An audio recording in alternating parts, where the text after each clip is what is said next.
റബീഉൽ അവ്വൽ മാസത്തിൽ ഓതുന്ന ഖുതുബയല്ലേ, സമസ്തക്കാരെ പള്ളിയിൽ ഓതുന്ന ഖുതുബയാ. ഈ ഖുതുബയിൽ എന്താ പറയുന്നതെന്നറിയുമോ? രണ്ടാമത്തെ ഖുതുബയിൽ അതാ വിശദീകരിക്കുകയാണ്. മരിക്കുന്നതിന്റെ തലേ ദിവസം അതാ റസൂലുള്ളാഹി സ്വല്ലല്ലാഹു അലൈഹി വസല്ലം അതാ വആദന റസൂലുള്ളാഹി സ്വല്ലല്ലാഹു അലൈഹി വസല്ലം ബിൽ ഫിറാഖി. ഞാൻ എവിടുന്നും കട്ടെടുത്ത് വായിക്കുകയല്ല. പാവപ്പെട്ട മുസ്ലിങ്ങളെ, സഹോദരങ്ങളെ, ഒന്ന് ചിന്തിക്കാനാ ഞാനിത് വായിക്കുന്നത്. പള്ളിയിൽ ഉസ്താദ് ഓതുന്ന നബാത്തിയ ഖുതുബയിൽ പോലും റസൂലുള്ളാന്റെ ജന്മദിനത്തെ പറ്റി ഒരു പരാമർശവുമില്ല.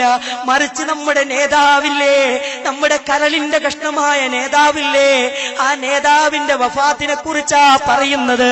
എന്താണ് പറയുന്നത്? വആദന റസൂലുള്ളാഹ് സ്വഹാബത്തിനോട് അനുവാദം ചോദിക്കുകയാ, എല്ലാവരോടും വിട പറഞ്ഞുകൊണ്ടിരിക്കുകയാ. ഫനാദതുഹു താഹിറത്തുൽ ബതൂൽ. റസൂലുള്ളാഹിന്റെ പ്രിയപ്പെട്ട മകളില്ലേ, ഏതു മകളാത്?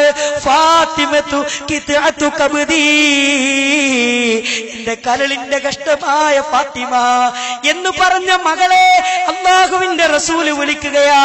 വൽ ഖലിഖത്തു സകൂൽ, അങ്ങ് വിളിച്ചപ്പോ ആ മോള് പറയുന്നു വാ കർബാ ലികർബിക യാ അബാ. വാപ്പാ, എന്തൊരു വേദനയാ നിങ്ങൾ സഹിക്കുന്നത്, വല്ലാത്ത വേദനയാണല്ലോ വാപ്പാ, കാണാൻ ഞങ്ങൾക്ക് കഴിയുന്നില്ല എന്ന് ഫാത്തിമ ബീവി റളിയല്ലാഹു അൻഹ പറയുന്നു. ഉടനെ തന്നെ അതാ ഫഅജാബഹ സല്ലല്ലാഹു അലൈഹി വസല്ലം അതങ്ങ് പറഞ്ഞപ്പോ ഫഖദ് വൽമഹാ, പൊന്നാര മോളെ അങ്ങ് ശരീരത്തിലേക്ക് ചേർത്ത് പിടിച്ചങ്ങ് കെട്ടിപ്പിടിച്ചു. എന്നിട്ട് മോളോടൊരു സ്വകാര്യം പറയുന്നു.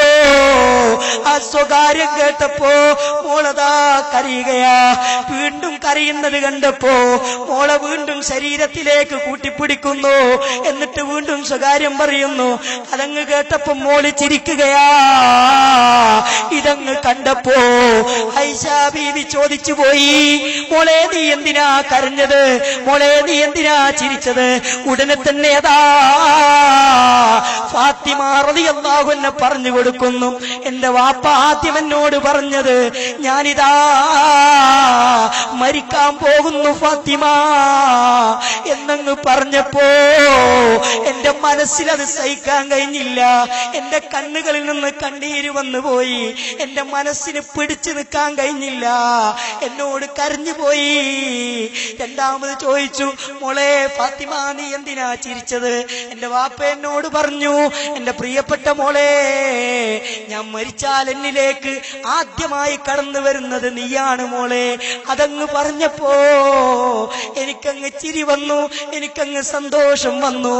സഹോദരങ്ങളെ, റസൂലുള്ളാഹി ആയിഷാ ബീവിയുടെ മടിയിൽ ഇങ്ങനെ തലവെച്ച് കിടക്കുന്നു. ശ്രദ്ധിക്കണം. وقد آمنه من الخوف من لا تأخذه سنة ولا نوم وقال الحسن وحسين باقيين واجدا. ഹസൻ ഹുസൈൻ റളിയല്ലാഹു അൻഹുമാ പേരക്കുട്ടികളാണ്. റസൂലുള്ളാഹിന്റെ ഇരു കൈകളിലും വളർന്ന കുട്ടികളാണ്. റസൂലുള്ളാഹിന്റെ അടുക്കലേക്ക് ചെന്നിട്ട് വല്ലിപ്പാ വല്ലിപ്പാ എന്തൊരു വേദനയാ നിങ്ങൾ സഹിക്കുന്നത് എന്ന് വല്ലിപ്പാനെ കെട്ടിപ്പിടിച്ചവര് കരയുകയാണ്. അവിടെ വെച്ചിട്ടതാ റസൂലുള്ള രണ്ടുപേരെയും ചുംബിക്കുന്നു. എന്നിട്ട് അവരങ്ങ് പിരിഞ്ഞു പോയപ്പോ ആയിഷാ ബീവിയുടെ മടിയിൽ തലവെച്ചിട്ടതാ അല്ലാഹുവിന്റെ റസൂല് ചുണ്ടുകൾ ഇങ്ങനെ ചലിപ്പിക്കുന്നുണ്ട്. കിടന്ന കട്ടിലിന്റെ അടിയിൽ നിന്നൊരു തുണിയിൽ വെള്ളം മുക്കിയിട്ടതാ നെറ്റിത്തടം ഇങ്ങനെ തടവുന്നുണ്ട്. റസൂലുള്ളാഹിന്റെ ചുണ്ടിങ്ങനെ ചലിക്കുന്നുണ്ട്. അല്ലാഹുവിന്റെ റസൂൽ ഇങ്ങനെ പറയുന്നു, മഅല്ലദീന അൻഅംത അലൈഹിം മിനൻ നബിയ്യീന വസ്സിദ്ദീഖീന വശുഹദാഇ വസ്സാലിഹീൻ വഹസുന ഉലൈക റഫീഖാ എന്ന ആയത്ത് ഇങ്ങനെ ഓതുന്നു. എന്നിട്ട് പറയുന്നു, മടിയിൽ കടന്നിട്ടാ പറയുന്നത്, ആയിഷാ ഇന്ന ഇന്നലിൽ മൗതി സക്കറാ. ആയിഷ, മരണത്തിനെന്തൊരു വേദനയാ ആയിഷ, സഹിക്കുന്നില്ല ആയിഷ. നമ്മുടെ പൊന്നു നേതാവ് കരഞ്ഞ മാസമല്ലേ ഈ റബീഉൽ അവ്വൽ? മരണത്തിന്റെ കിടക്കയിൽ കിടന്ന് കരയുകയല്ലേ ആയിഷ? ഈ വേദന സഹിക്കുന്നില്ല ആയിഷ. അന്ന് ഹന്തക്കിൽ വെച്ച് തന്ന അതേപോലെ വിഷം പുരട്ടിയ മാംസത്തിന്റെ പ്രയാസങ്ങൾ ഞാൻ ഇപ്പോഴും അനുഭവിക്കുന്നു ആയിഷ. റസൂലുള്ള അവസാനം പറയാണ്, ആയിഷ ഇന്നലിൽ മൗതി സക്കറാത്ത്. ആയിഷ, മരണത്തിനെന്തൊരു വേദനയാ ആയിഷ. ലാ ഇലാഹ ഇല്ലല്ലാഹ് അല്ലാഹുമ്മ ഗ്ഫിർലി വർഹംനി വഅൽഹിഖ്നി ബിർറഫീഖിൽ അലാ ബിർറഫീഖിൽ അലാ ബിർറഫീഖിൽ അലാ. അതങ്ങ് പറയലും കണ്ണുകൾ രണ്ടും അങ്ങ് ചിമ്മിപ്പോയി, പിന്നെ ചുണ്ടുകൾ ചലിക്കുന്നില്ല. ആയിഷ ബീവി പറഞ്ഞു, ഇന്നാ ലില്ലാഹി വ ഇന്നാ ഇലൈഹി റാജിഊൻ. നേരെ പുറത്തു ചെന്നിട്ട് സ്വഹാബത്തിനെ വിളിച്ചിട്ട് പറഞ്ഞു, സ്വഹാബത്തേ, നമ്മുടെ നേതാവ് വഫാത്തായി സ്വഹാബത്തേ. അതാ സ്വഹാബത്ത് എല്ലാവരും കരയുകയാണ്. ഉസ്മാൻ റളിയല്ലാഹു അൻഹു ബോധം കെട്ട് വീണുപോയി.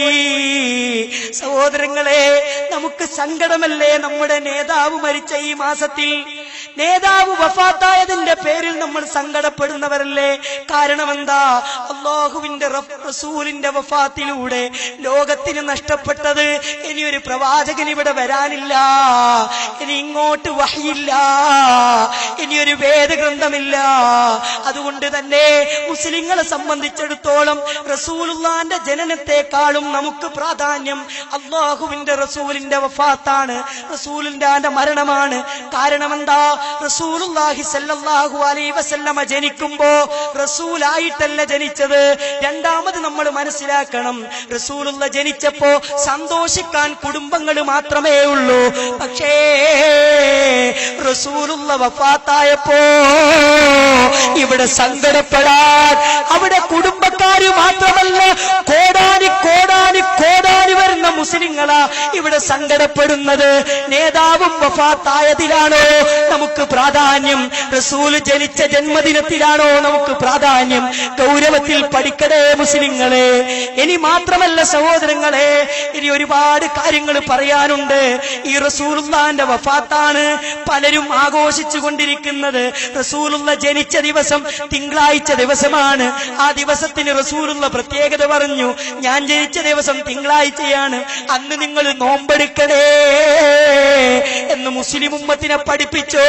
എന്നിട്ടതാ ജന്മദിനം ആഘോഷിക്കുന്നവർ പള്ള നിറയെ ഭക്ഷണം കഴിച്ച് ഏമ്പക്കം വിട്ട് കീശയിലേക്ക് പണം വാരി പോകുന്നൊരു ദുരവസ്ഥ.